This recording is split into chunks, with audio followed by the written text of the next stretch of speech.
His Excellency, Mr. Levon Makrichian, Minister for Science and Education, Mr. Gegam Gavarnian, Deputy Rector, dear students, members of the faculty, distinguished guests, ladies and gentlemen. I am happy to be in this enchanting city and grateful to the Rector and the faculty of the Yerevan State University for inviting me today. I have come to a land some distance from India, but not far from the individual and collective memory of Indians. I myself was born in the city of Calcutta, now Kolkata, and spent many years in that city. Amongst its historic features are Armenian churches and other signs of its Armenian inhabitants. Father Michael Chemich's History of Armenia was translated and published in Calcutta in the year 1827. More recently, historians like Mesrop Jacob Seit and George Burnotian have recorded the Armenian contribution to India to trade and commerce as to other cultural and charitable activities. Less known, but nevertheless a part of the spiritual history of my land, is the personality of Armenian descent known in medieval chronicles as Sarmat, a mystic who traveled from somewhere in this region to India, led an unconventional life, and was executed for blasphemy in the year 1660 because he espoused a creed that distinguished between states of negation and affirmation. One of the leaders of our freedom movement and a close aide of Mahatma Gandhi, Abul Kalam Azad, was deeply influenced by Sarmad's free thinking and humanitarianism. It is thus evident that well before modern times, the flow of people, trade, and ideas was not an unusual occurrence. My purpose today, however, is to talk about the future, not the past. The older generation in this audience knows, and the younger ones have been told, that the 20th century was a period of organized insanity characterized by meta-myths and mega-deaths.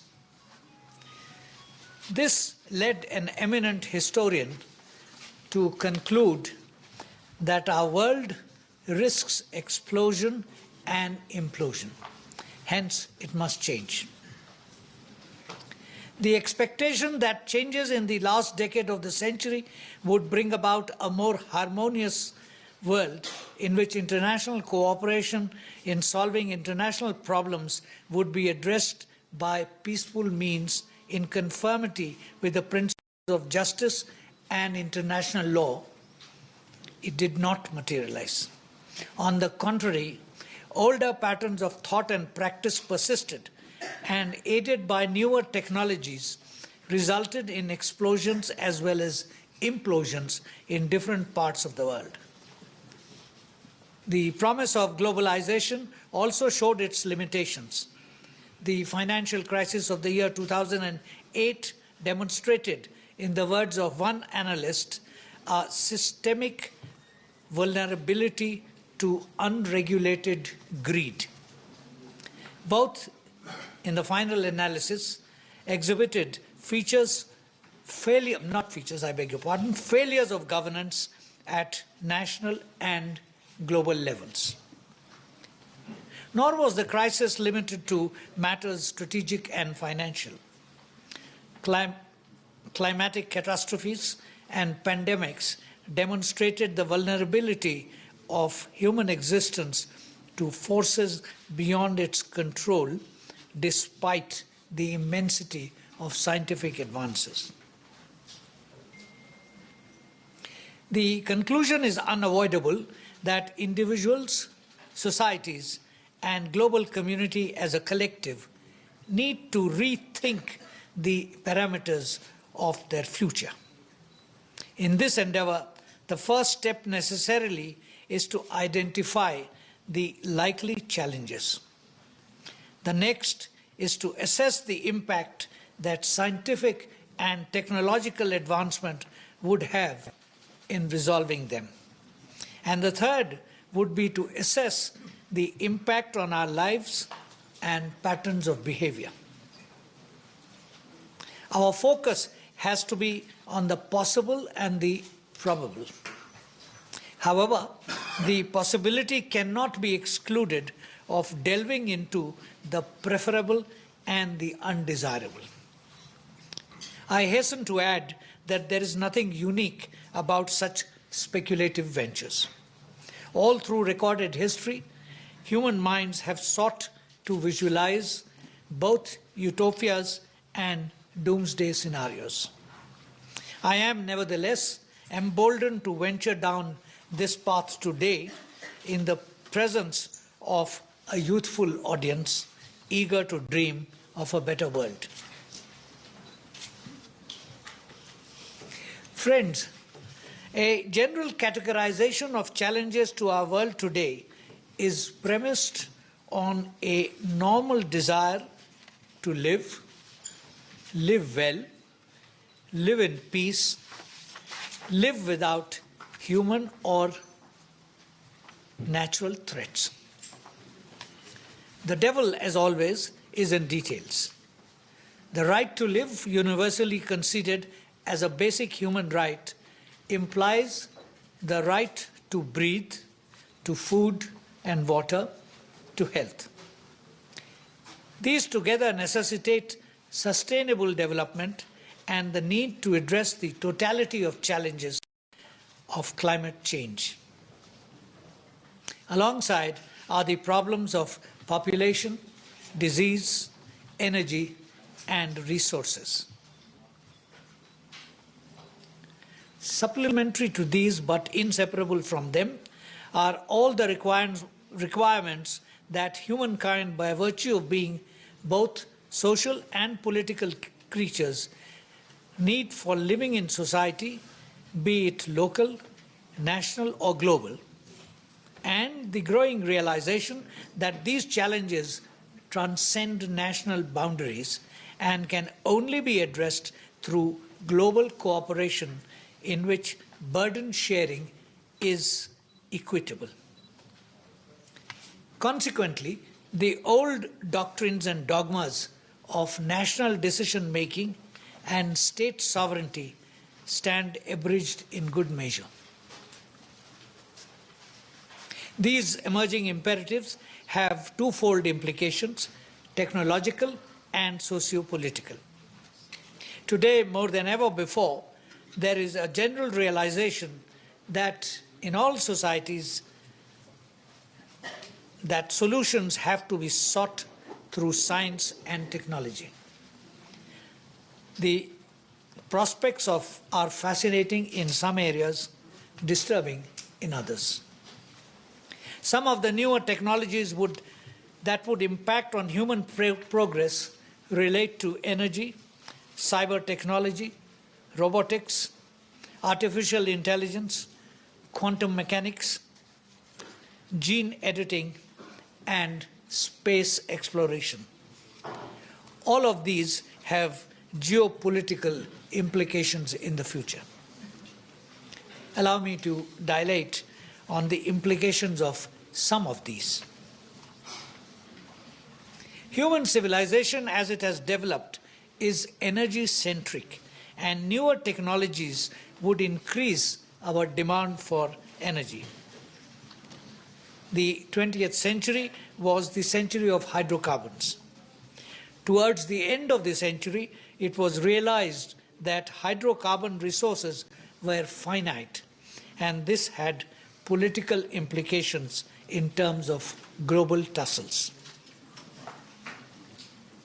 The big shock to the energy industry came with fracking, a new set of techniques and technologies for extracting more hydrocarbons from the ground.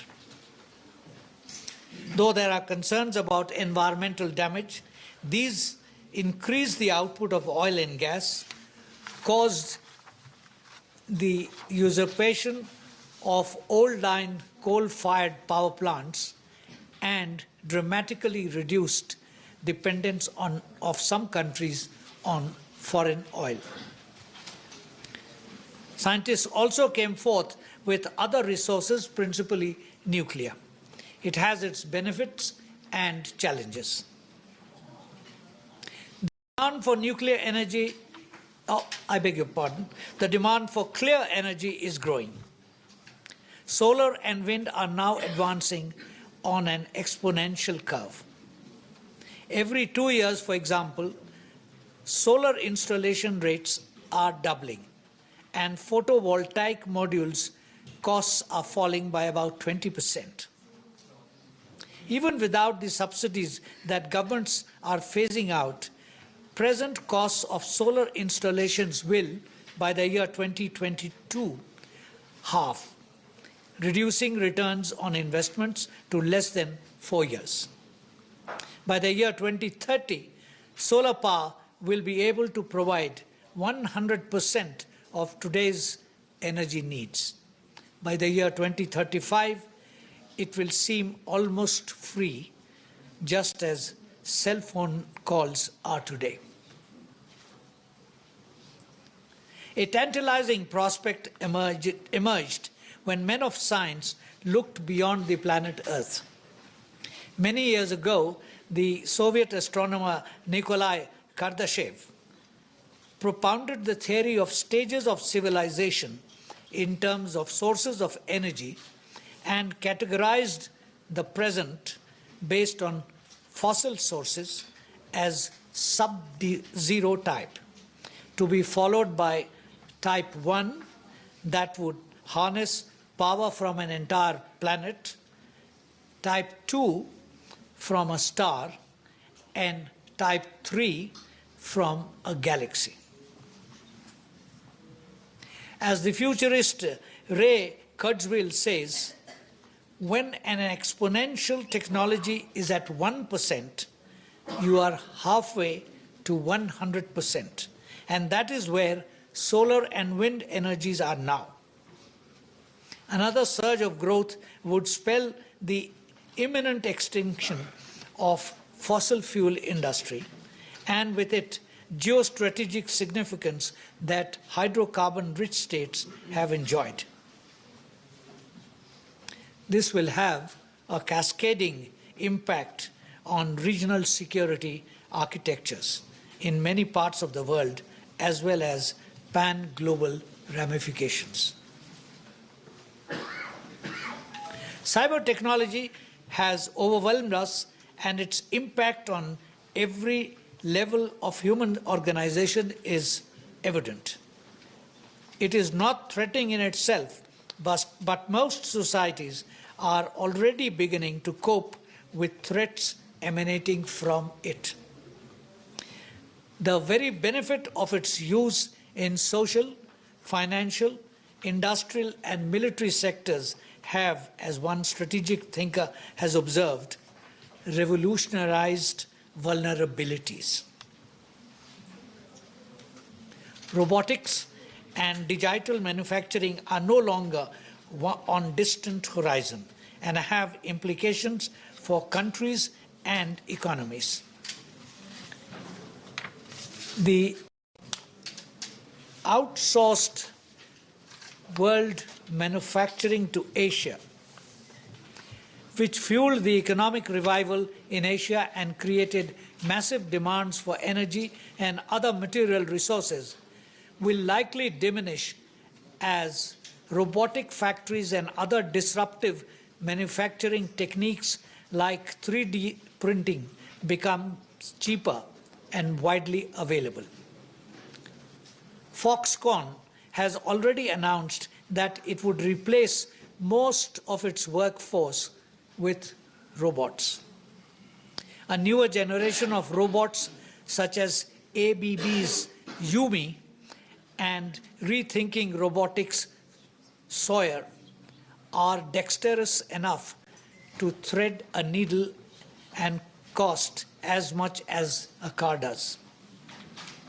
Robots are also uniformly productive irrespective of geography. As manufacturing centers will shift closer to consumption centers, the geostrategic significance of trade routes and demands for transportation will also diminish. These changes can create long-term downward wage pressures on the present-day manufacturing-led economies.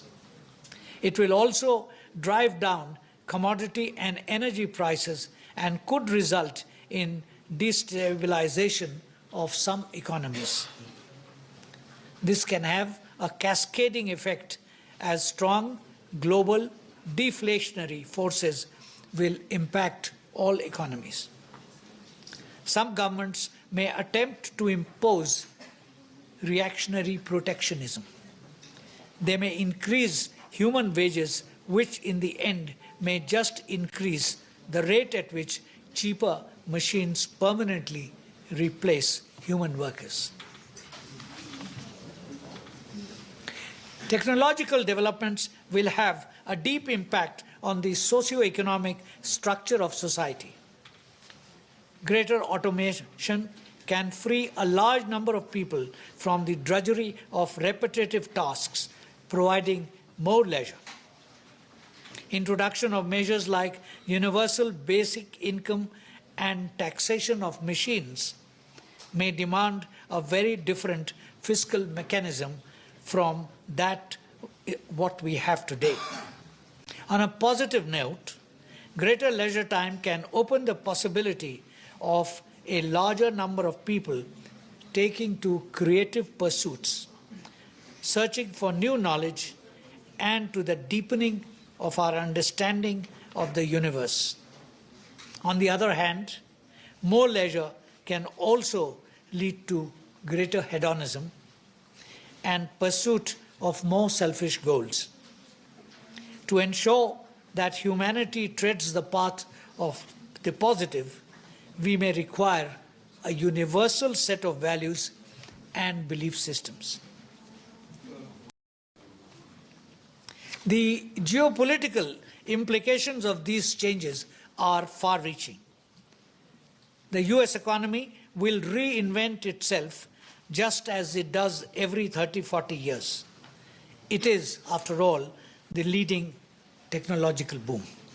Yet, others are not far behind.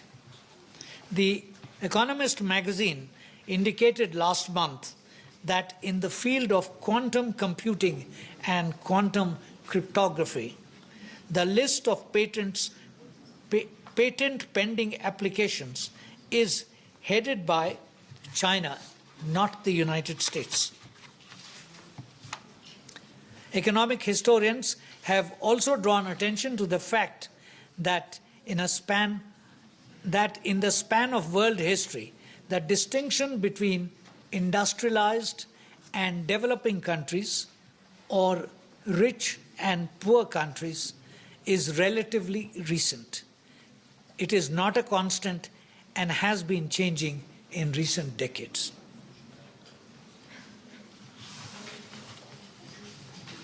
Distinguished guests, ladies and gentlemen, technology and its applications is one aspect of the matter.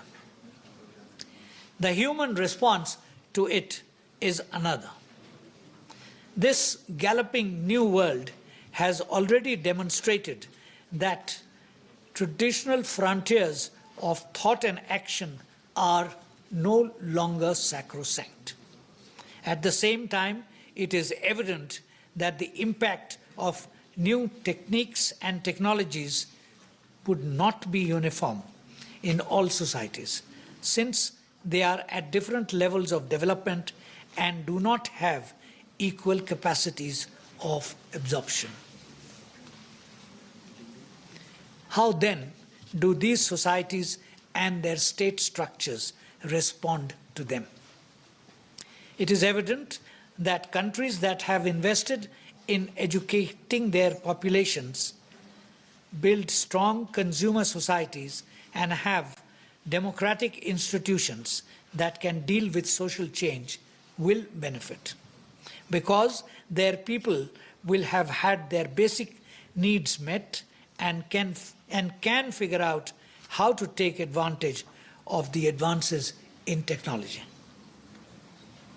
At the same time, domestic correctives would be most productive if they are accompanied by a genuinely reformed world that is global, structural, and juridical, an order that transcends the perspective and requirements of any one region or nation. Only then would actions of countries be harmonized in the attainment of common ends. It is a distant horizon towards which we must continue to walk. As young people, you have the will and the capacity to do so, for your own good and good of humanity at large.